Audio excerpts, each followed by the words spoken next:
Fascism this, fascism that. But what the fuck does it actually mean? This is a word becoming more and more popular nowadays. So, in today's video, I'll show you what fascism actually is, what it would look like in 2025, who isn't a fascist, and why it isn't just as simple as the more right you go, the more fascist you get. The word fascism comes straight from Mussolini. After World War I, he founded the Fasci Italiani di Combattimento, but it just meant the Italian Fasci of combat, the group that later became the National Fascist Party. And Mussolini used the word fascism to describe his movement, built on the idea of unity and absolute loyalty to the state. The best way I could describe fascism to you, to give you a feel for what it would be like to actually live under fascism, is North Korea. Now technically, North Korea isn't fascist, it's a communist state, but the core traits are the same. There is only one party, no opposition, there's no elections, the Kim family has a cult-like following, and Kim Jong-un isn't just their leader, he is their god. They are ultra-nationalistic, the state comes before anyone, and loyalty is everything. Treason isn't just a crime, it is the worst crime that you can commit. There is no free press, and only state-run stations, repeating the same approved narratives over and over. And anyone that goes against that is jailed or killed. The streets are plastered with propaganda. There are no ads because capitalism is banned. Instead, you only see state-approved slogans and so-called quote-unquote motivation, which is really just more propaganda. Anyone who dares to protest, anyone who pushes a political agenda outside the system is crushed, shot, or sent to hard labour camps to be worked to death. And it isn't just in the politics of the country, it's also in the culture. It is drilled so deep into their systems that even if you hinted at criticism towards the government or their leader, best case, you lose all your friends, your family and your entire life. And the worst case, you'd be executed in public, worked to death in a state-run camp, or sent to prison for the rest of your life. So I find it absolutely appalling that people throw that word around to describe modern-day conservative movements. So, now that we have a feel for what fascism actually is with a real world example, we can start to envision what fascism would actually look like today. But to do that first, we need to determine what isn't fascism in order not to get confused. Now, let's start with Charlie Kirk. He's constantly branded a fascist. Why? Because he's a conservative, a right-winger, and he debates and challenges other beliefs. Okay, I've been asked that question a lot. First of all, that question should not even have to be asked, but when people stop talking, really bad stuff starts. When marriages stop talking, divorce happens. When civilization stops talking, civil war ensues. When you stop having a human connection with someone you disagree with, it becomes a lot easier to want to commit violence against that group. Now, does that sound like fascism to you? Fascism was about crushing opposition, silencing critics, and shutting down free speech. And yet here's a man defending free speech, which is the exact opposite of what a fascist would do. They will never give an opposing view a platform, let alone an open microphone. So no, he is not a fascist. Take the Unite the Kingdom rally, for example, which happened in London. Hundreds of thousands of people turned out for this rally, and it stayed overwhelmingly peaceful. Out of the entire crowd, there was just 8 arrests.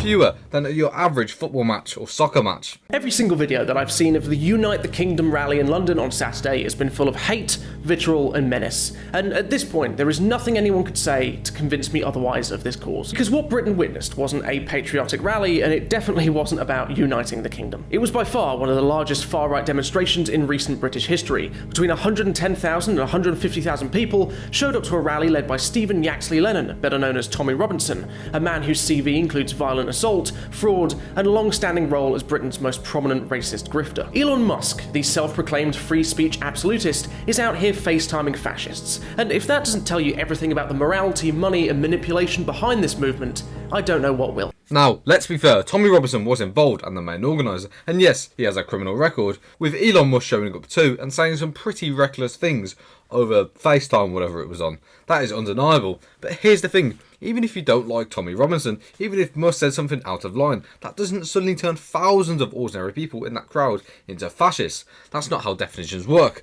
Fascism was about silencing opposition, crushing speech, and ruling through violence. A rally where people show up to have their voices heard, that is the opposite. And here's the deeper issue. There are no other figures, no other rallies for people on the right in the UK. Every time one appears, they're instantly discredited, labelled as dangerous, racist, or fascist. So instead of hundreds of thousands of people being fascist, maybe It's just the only figure that actually represents their right-sided viewpoints. But sure, let's pretend that Notting Hill Carnival is the real threat to national security. Let's pretend that thousands of people dancing, cooking food, and celebrating their heritage is somehow more dangerous than a foreign billionaire appearing via livestream to suggest the forceful removal of a sitting government, in front of a crowd whipped into a frenzy by hate speech and conspiracy. And yet, the very same creator who condemns the United Kingdom rally as fascist turns around and defends the Notting Hill Carnival in the same video, with far higher arrest counts, stabbings, sexual harassments, and drug use, and all sorts of illegal activity. So, what's the difference between them both? Is that the rally held overwhelmingly right-sided political opinions. And here's the main confusion when it comes to understanding what fascism actually is. Fascism isn't just the more right you go on the political spectrum, the more fascist you inherently are. And it leads to gross misrepresentations of entire groups because of this, even from somebody who I quite liked as a creator. Now, part of the reason why this whole conversation gets so messy is because people picture politics as a straight line. You got left on the one side and right on the other. You push it far enough on the left and you get communism. Push it far enough on the right and you get fascism. That's how most people think about it because it's so simple. Which is why you always hear the lazy talk about, well, Hitler's party was the Nationalist Socialist German Workers' Party, so he was a socialist and therefore he was left-wing. But that's not the reality. Yes, the Nazis had socialist in their name.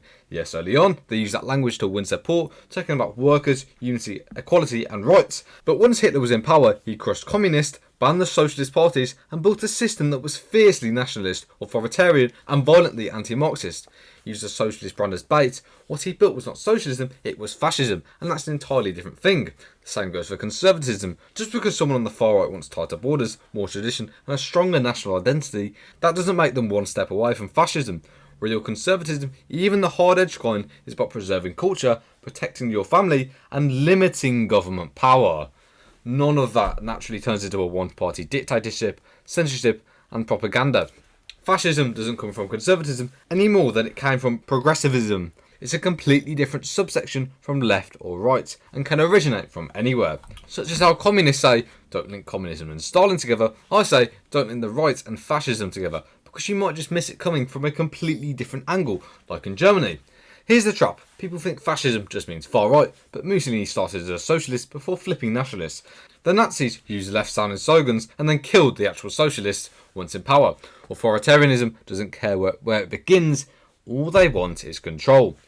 So, the big question, what would fascism look like today? It wouldn't be boots and swastikas, it would look polished, modern and responsible.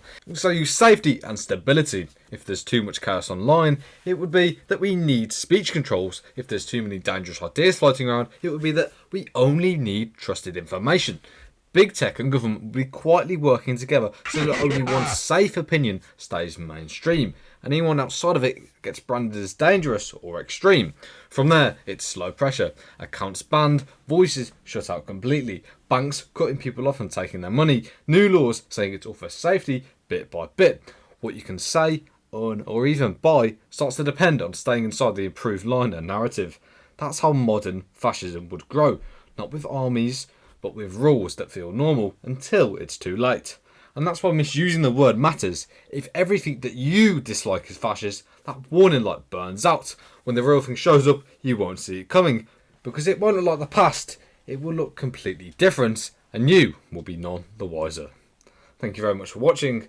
Make sure to like, subscribe, or leave a hate comment. I really don't care.